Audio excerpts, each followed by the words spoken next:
Hey guys, it's me again, Orcslayer. What is? Let's see. Checklist as usual. He went and attacked another little makeshift fort, killed everyone there, pretty much, with the rest running into the night. Didn't lose a single person, as well as killing an adolescent drake by himself.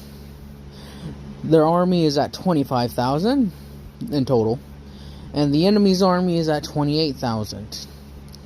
With Bel's army soon to be quite lower because of the special unit of, I believe I heard someone called the,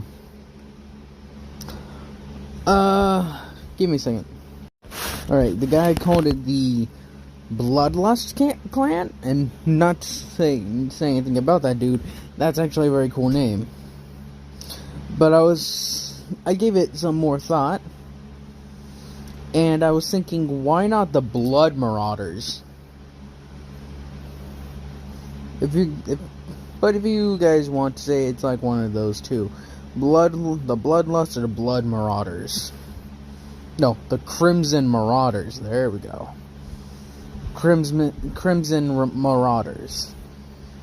Because I legitimately spent a long time actually thinking of a name. I saw the Bloodlust Clan. And it got my action. It actually was able to get my gears going. So, also, if the picture is up by now, I have found a picture of a very cool a hound that I think would probably represent it. The warhound thing. I went and looked up the 40k warhound thing, and it's kinda. Yeah, well, I just don't think it looks that more like a warhound. It just looks like a dog with a spiky collar. So.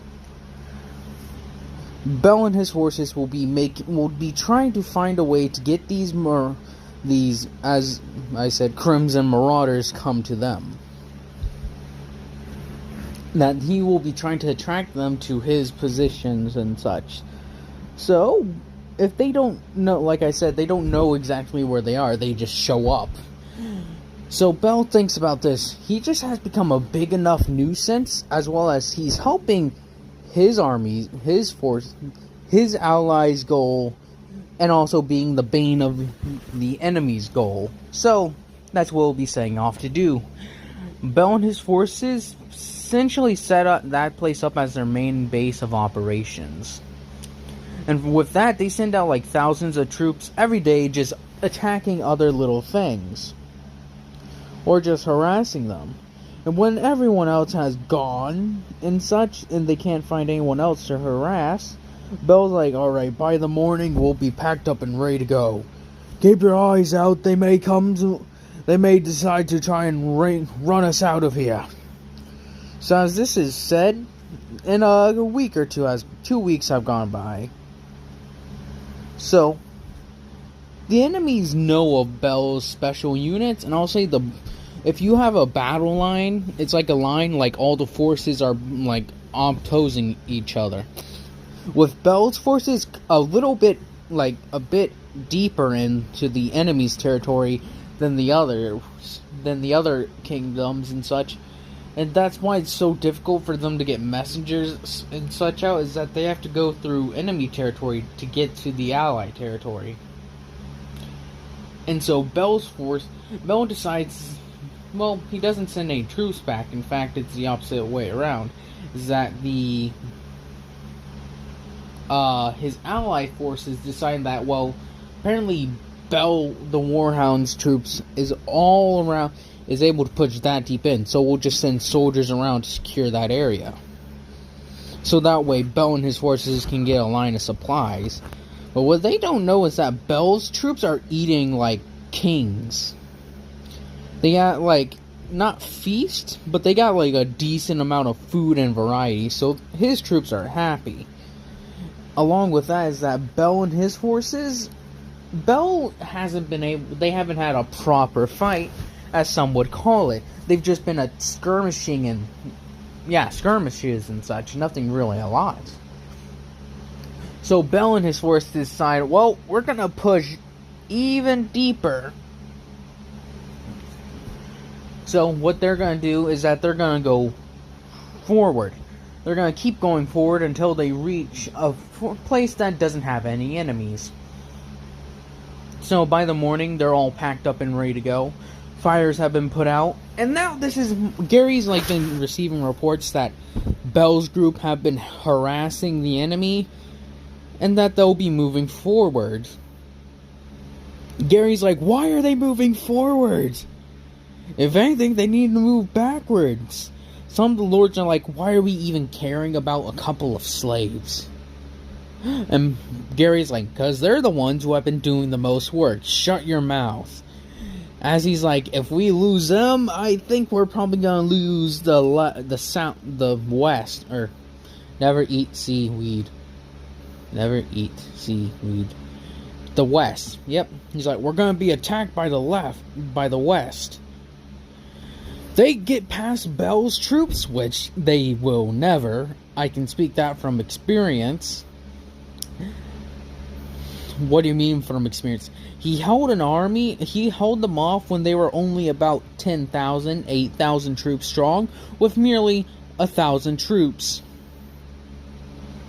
As they hear this, they're like, okay, we need them back here.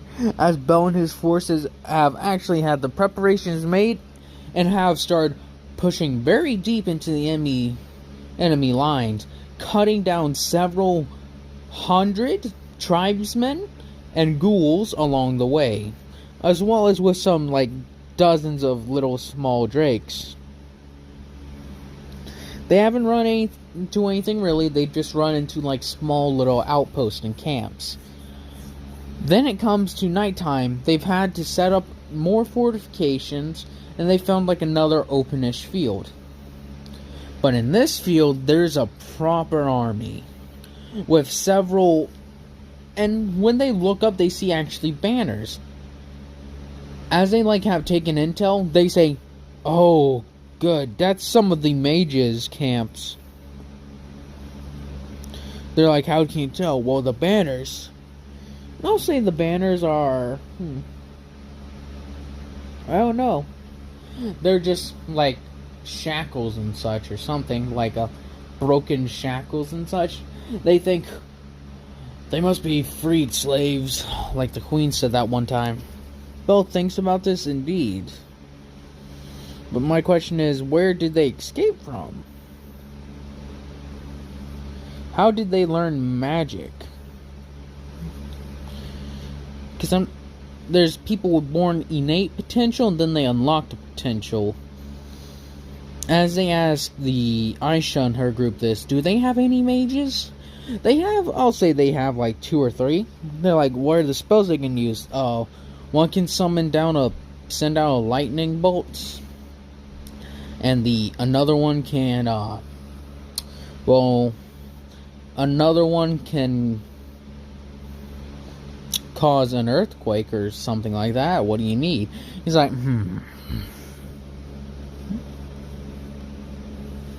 It's like, we'll wait till night, then we'll rain fire down on our enemies. So as they're ready, Bell and his forces are in the woods ready to go, killing several of these sentries and such. And so that causes more sentries to get out, and the warriors are instantly annihilated. Since the sentries haven't reported back, the commanders of the guard and such bring this up to the mage and the warriors. There are no crimson marauders around yet. And there's special. As both of them are ready to go, they just hear more screeches, and then out of the ground, they just see like holes start popping up, and hundreds of lesser ghouls and several beta ghouls pop out of the ground, just like roaring and such. Fire wizards aim at the camp. Fire archers aim down at the ghouls, with Aisha with the 2 Amazonian mages readying up their attacks. They send them out. Lightning bolts crashing into the camp, with several fireballs crashing into the camp as well as the second Amazonian wizard causes an earthquake, I believe is what I said. Like, she can cause the ground to shake, And as that goes forward, it ripples the ground, sending ghouls and such tumbling. The archers start falling down with their fire arrows, like. And as that happens, the first volley goes off. They turn the rest towards the camp. Bell and his forces rush forward, Bell leading the charge. Some of the mages take note that it's him again. He's rushing for, and I'll say this, they're actually all still wearing those slave collars and such. And as they're rushing forward, I'll say they all take notice of this. Like, all the forces that are charging at them are wearing the slave collars, except for the Amazonians that they see sprinkled throughout in there. So as Bell's forces start cleaving through the enemies, Bell is just right up there front and center. Right up there in the front, just mangling anything that gets in his way. And he's counting. It's been like 10 minutes since getting into the fray, and all the tribesmen such already, with more hordes of, like, with another several hundred ghouls coming to rush down at Bell. He's already up at like 300 kills. No, I'll say it's been like 20 minutes. And he's slicing every slice, or like hit of his axe. Yeah, he's using a giant axe, his big axe this time. Every single like swipe with his axe cleaves through 10 ghouls. So 1, 2, 3, 4. He's already at like 40. That doesn't also like saying he's crushing their skulls, goring them on his horns, and like smashing them down with his like spikes on his gauntlet and such. He is a powerhouse moving through this. The other man, my eye feels like really itchy. It's always my left eye too. The others, like Aaron and such, are also cleaving their like path through the ghouls. The warhounds haven't lost a single member. Some of the other like smaller slave groups though, there's like a dozen of them, and like several dozen, like I'll say about 50 of them are dying in this charge, because they just like, some of them get overwhelmed and the ghouls like rip out their jugulars and such. While the other ones, like with the warhounds, not warlords, warhounds, they try to bite at their necks, but they got like they got chainmail and heavy plate along their necks. If you guys remember, I said that the normal spearmen and such are dressed very similar to the warriors of chaos and such, but their armor is just a bit lighter, considering the fact that they really couldn't afford all that. So they have like chainmail and some bits of plate, but not to the extent of the warhounds. As the warhounds in them all chop through.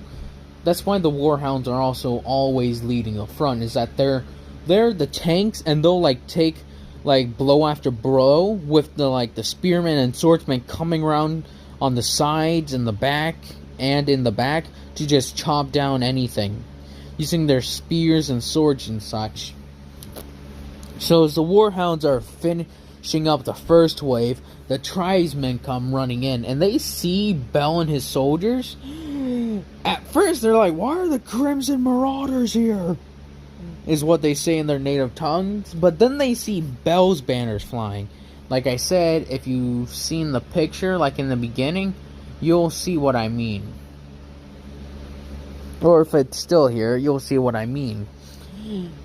And they see the banners decorated with drake teeth, hide, bones, even ghoul heads and such. They see these things decorated with the things. Several warriors are actually like having one carried and such, like a flag or so, on their shields and everything. The tribesmen are looking up at the, like, are running around talking with the mage and such. What should they do? Because if this place falls, this is a major fortress, by the way, or like a major fort, that they're done for. The archers are still also raining fire after fire, with the mages throwing fireballs as well, killing hundreds of troops and such. I'll say Bell's like 6,480. Yeah, I say there's like around 60 of them or so dying again. So if there's 6,480, And the other people losing, I'll say they had like I said, this is a major thing, so there's about 8,000. Yep, 8,000. And Bell's forces have also been losing quite a bit of troops and such. So over that week, they had gone down from 25,000 to like 23,000. And the other warriors are also lost a lot of troops, but since, like I said, they keep on replenishing them really rapidly, they've only gone down to technically like 26,000. So if Bell wins this battle, he'll be taking a sizable portion. And that's why some of the mages and such have started evacuating some of the tribesmen and the ghouls. Bell's troops are cleaving through them. At this point, it's been well over 45 minutes since entering the battle. Bell has taken at least 600, like over 800 by now. With him now, instead of just cleaving through the ghouls and such, which earned him quite a lot, he's cutting through the tribesmen and such, getting closer and closer to that 1,200 kill count that he's been waiting for. Bell's axe is thoroughly soaked in blood and such. Some of the tribesmen who are looking up at him see not a man, but just a monster of his own. They see him as some of them are looking at him. They see his piercing crimson eyes as they were charging. They even have heard his war cry, "Hear my howl, know my fury," as he's swinging and crushing through them. Yep. Every warhound is repeating this every second. Just, "Hear my howl, know our fury," as they just keep on repeating this over and over again. The tribesmen have started to break. Bell is so close to that 1,200 kill count. He's almost done. He's just looking for the other warrior. He's been able to make it into the camp. This point, one of the generals actually come looking for him, Bell. As Bell sees him, he's shoving soldiers out of the way through the camp while the rest of the warhounds just start cleaving through them. Bell's forces have lost at least 120 now. Over an hour-long battle, they have done quite well, losing only 100, while causing the other troops severe losses. Well, if you guys think that's fair, tell me. Because in my mind, it kind of does, like a professional army facing against monsters and tribesmen and such who are not as well as equipped as them. So tell me your thoughts on that fact. But as Bell is crushing through his opposition, he finally sees his thing. He chooses the general to be his 1,200th kill.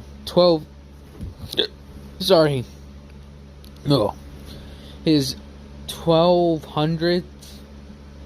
His 120. Okay, this is just weird. Yeah, his 1,200th kill. As he points at him with his axe, shoving troops out of the way, making sure not to kill them, he just tosses them out of the way. With the warhounds seeing what Bell's doing, they instantly rush forward and just sort of charge and body slam everyone else trying to get into Bell's way of fighting this guy one-on-one. Bell is massive compared to this dude. This dude's 5'11". Even his students are bigger than him. Bell's worthy opponent. And as he comes what is your name? Spartacus. Well, actually, scratch that.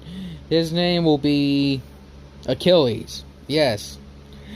As Bell's Achilles, I am Warhound. Let this be a good fight. As they size each other up, Achilles is decked head to toe in armor, similar to how Achilles is actually portrayed in real life.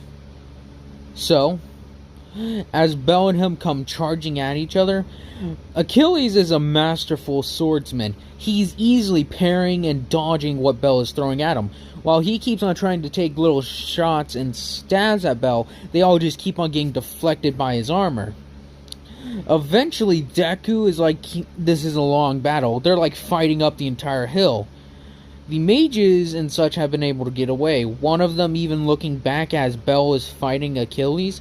Just constant back and forth. Until Bell eventually sees kicks Achilles right up in a certain area. Achilles is like, oh! As Bell gets his axe and just like kicks him backward. Cutting off a leg, actually. Bell got his axe, just brought it close very rapidly, and then kicked Achilles, cutting off his leg. As Bell, is walking around this dude, he's still trying to grab his axe. Bell steps on his sword hand, he's like, "You will die, dog.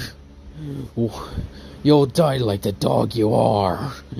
And Bell's like, "I'm probably, but today is not that day." As he comes down, swinging the axe, cutting off the head. Bell, bringing it up, and just, standing at, on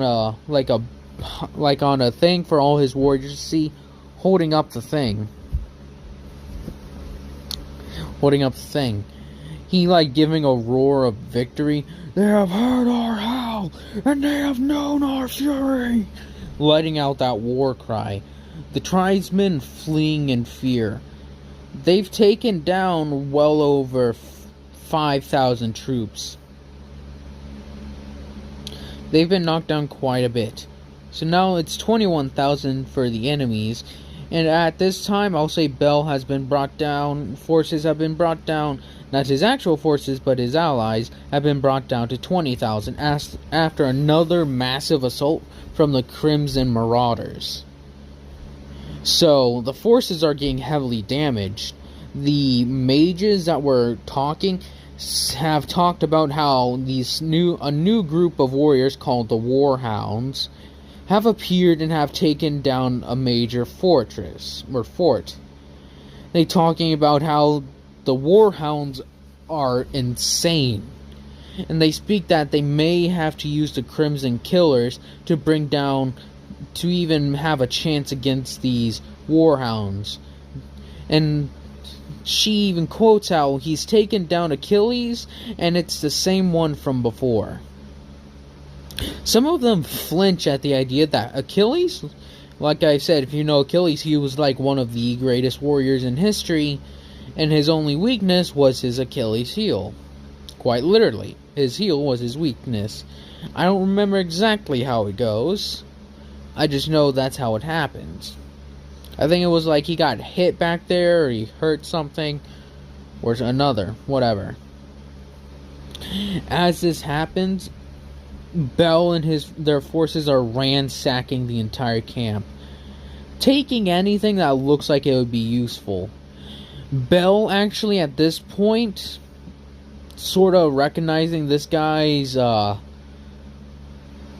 as a warrior and such, and he kind of regrets cutting off the head and such. He wished he could have made it clean, but he was too enthralled in his fighting spirit and such. He was too enthralled in it. So now he's kind of regretting cutting this guy to ribbons and such. So he just sort of nonchalantly just puts the body somewhat back in order, giving it respect and such. He even burning this body. That's how much he respected him. Or burying the body with his armor and weapons, and putting down a sign that says Achilles, with the helmet on top. Some of the warriors want to take it and such, while Bell says, "No, anything else go take. This is not to be touched." As that is said, the warriors acknowledge what Bell says and leaves it alone. The fortress is... They grab what they can, which they actually found some money and such, several, a lot of money and more food rations and such. So they're having another feast. The Amazons are again impressed just by how much Bel's forces excel in combat. Again, instabling the idea that Bel's forces can only be rivaled that of like the Spartans and such. That is the fury and power that they wield. Now, with all this coming to an end, Bel and his forces just Bel and his forces just chilling for a little bit, taking a week to recuperate and to lay down their arms. And as they were like eating that, like the first night, he's like, "I have a event," as he like announces that he has reached the amount of kills that he swore that he would get. He had taken over 1,200 of the enemy's lives, and that he says, "And his axes will no more with the fallen brothers of this battle." As he shouts that, like several of them are like, "Yeah!" Again and again, it's just victory after victory with Bel steamrolling. Like, this will be primarily how it is, but Bel's forces have lost some number. They've gone down to 6,000. 6,000. I said 6,000. 6,000 and trying to remember the thing exactly. 6,300? No. 400 and dang, this is trying to remember it. It said there was 6,480.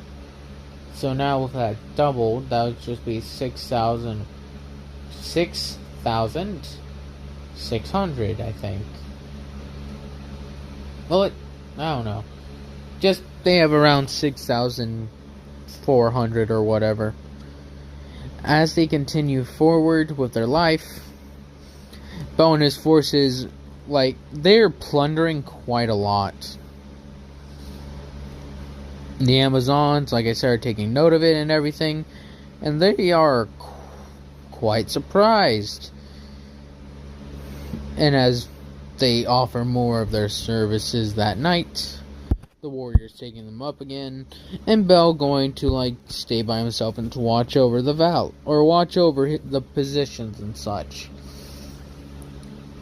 He'll be using his single axe for a while, and she actually asks why didn't he use his two axes? He says he likes to change it up every now and then.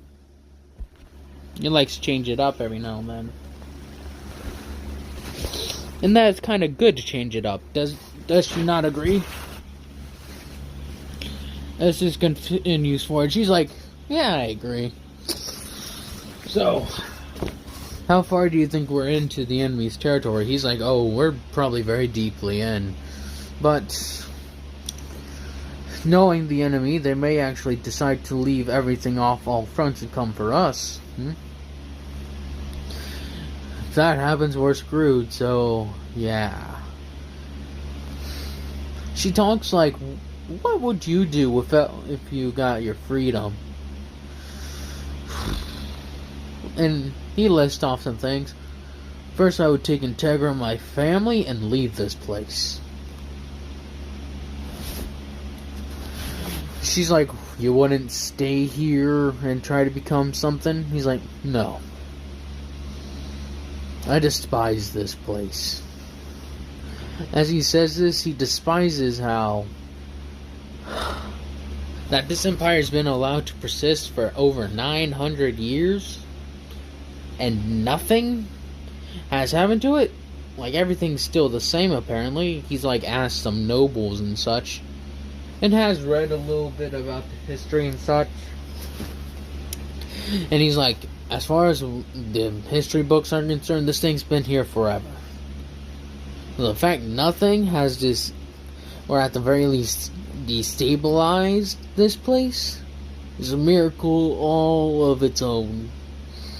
I can't change that, so what's the point in staying? And now we'll cut over to Gary. His forces getting a report that a massive amount, the Crimson Marauders' attacks have been called off.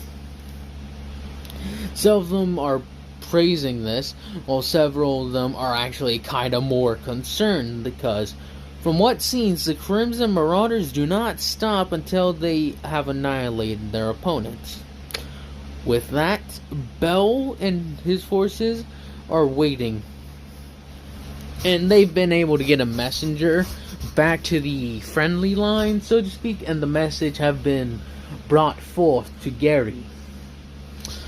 As he reads the message out loud, Gary, Lord Gary, the war hounds have completed another major objective, have taken down major enemy stronghold, killing a general and several thousand troops. Warhounds will hold position and will wait for further instructions. Bell thinking, why don't we help them for a bit? And sends an extra, if no instructions, will come to assist you. Heard there's a thing called the Crimson Marauders. Warhounds are eager to test their might. As he reads this out loud, some of them are like, alright, let's send the Warhounds to deal with them. Gary kind of skeptical at this. He's like, this could go badly or this could go great. Either that the Warhounds are so mighty that the Crimson Marauders either fall down before them in awe of Bell's might, or they're going to be at each other like animals, and Bell coming out on top, but with severe damage to his entire legion. Some of them question, you don't think he's going to lose? He's like, Bell is not going to lose. Warhound is not going to lose. It would take an act from the gods to cause him and his, as he actually says this, savages, or berserkers, a chance in hell to lose. And just a chance. His fury knows no bound. And thank God he has those slave collars, otherwise we'd all be screwed. Because imagine, he's taken out thousands, like almost 10,000 with a single battle. Well, not even almost 10,000. He takes down about 6,000 in a single battle, while we've only been taking them down by a few hundred with every single skirmish. And that's tribesmen and ghoul alike. Imagine what he'd be able to do and cut through all of us like butter. At this moment, his group has done more for this entire war than any of us put together. The only thing we're doing is essentially sitting here doing nothing. As he says that, maybe the Queen will reward him with something like freedom or something after this. I don't know. Point is, I don't care, and the point is, we got a war to win. So, give me a status report. Well, you've already heard the Crimson Marauders have pulled back on all fronts, but now we're facing unending tides of ghouls. Our mages and soldiers and such are holding them off, but we're losing hundreds with every passing day. We've lost like 100 or so troops. We're losing a lot. But they're also losing quite a lot as well. It's just that they're never ending. Some of the forces are saying that that the ghouls are technically unnumberable, that they just have, some even are saying that they have over 100,000 troops. Several of them are saying if that was true, they would have wiped us out. Or they could be holding them in reserve, is what another one. They could be holding them in reserve, then when the time of the full might of the Empire comes down on them, they can swarm them and destroy them instantly. We are about a quarter of the Empire's power, and we're struggling with ghouls. Ghouls and tribesmen wearing crude armor. It's like, also, don't forget the Drakes. Those Drakes have been destroying entire companies of troops single-handedly.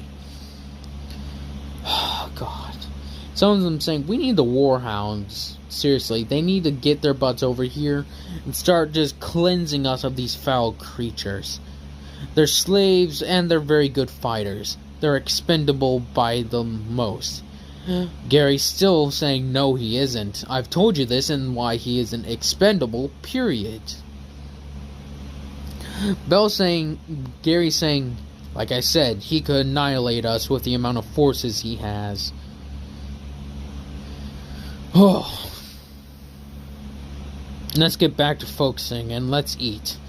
Bit tired. On another front, the chieftain of the Crimson Marauders is being filled with rage at some of the mages saying, "You pull us back! We had them on the ropes! Could have crushed them easily! Why do you call us back?" As he's screaming, she's like, "Calm down. Calm down, savage. I have something interesting you might want to hear." As they bring forth some of the tribesmen, they've been I'll say this is the week or so that has passed, that they bring the not knights but the tribesmen forward and have been able to locate them, reorganize them, and form another line. Much more deeply defensive, and they won't run out and charge at the Bell's forces. They actually bring them forth, and they're very low tribesmen, just low on totem pole. They speak to him saying, the warhounds, they as he's panicking, still he's still in shock of what happened. It's with how brutal Bell's forces were, it would make sense why he's still in shock. He says how fire descended from the sky. The earth shook from the ground and we were struck by lightning. After that's when we heard it, just the terrifying war screams of these demented warriors. As he's nearly falling down on his knees, he's like, "Speak up! Cannot hear you when you are whimpering." The warhounds. And he's like, "So tell me, what do they say?" And he's like, "Hear our howl, know our fury." As he's pretty much on the brink of, he's like, "I can't fight them again. They tore us limb from limb." And I'll say that some of the warriors quite literally did this. The more ones that have given in to their berserker rage quite literally tore people limb from limb. He described some of the ones that he said seemed like the commanders. There were 5 of them. The 4 other ones using weird weapons. One using a giant axe. Another using 2 swords that bled men entirely of all their blood. Another one used some double-handed sword I've never seen. Another one, one of the biggest of those 4. He ripped men from limb, disemboweling them with his bare hands. Then he's but the final one. As he's basically shaking and has his hands clenched over his head, he's he was the most terrifying of them all. He challenged General Achilles. He utterly decimated him. He was bigger than you. He was about the same size as you. His axe was massive. He cleaved through dozens of men at a time, letting out his roar of fury. And at this point, the chieftain gets angry, just brings his axe down, just cuts him, cuts off his head. "Cowards! Could have fought!" And the mage says, "I ordered them to retreat. If they had kept fighting, all of them would have been annihilated instantly. We lost several thousand troops to this one man. From what we can tell, we barely even scratched his numbers. So, you want us to go and fight them?" They're like, "We're setting up a special ambush. Your Crimson Marauders will be supported by several thousand ghouls and a dozen or so drakes, with 2 adolescent drakes being brought with you." He's like, "They that dangerous?" And I'll say this force of marauders and such are only around 3,000. So 3,000, let's see, 7,000, 7,000, along with dozens of troops and such. They say this should be more than enough, but he's like, you said he took out 8,000. That's why you'll be supported by another 1,000 or so of troops that remain from the attack. Though it will take some time to convince them, as she says. Your priority targets are the war hounds. They are the only reason why the West is still denied to us. If you manage to take them down, we'll be able to win this war very quickly. And the ghouls will no longer be a threat to your people. As this is said very well. You hear that, lads? We're gonna kill them all! As this roar is like heard over like thousands of troops, I'll say, take that back, there's like about 2,000 ghouls that will be supporting them, a large majority of them consisting of beta ghouls, and the rest being consistent of flying ghouls. This guy has like 5 or 6,000 tribesmen under his command. This is like the entire clan of the Crimson Marauders. Every man and woman are fighting. The children, though, are sent off to like be in a safe place. As he like lets out this roar, you hear that? We got a proper fight. Worthy warriors, pit fighters, the war hounds. As he like lets out this roar, several of them are just like screaming and roaring of their own with excitement. And that will be the end of that. It's pretty nice and long, and thank you all for watching. Hope you all have a nice day, nice night, nice life.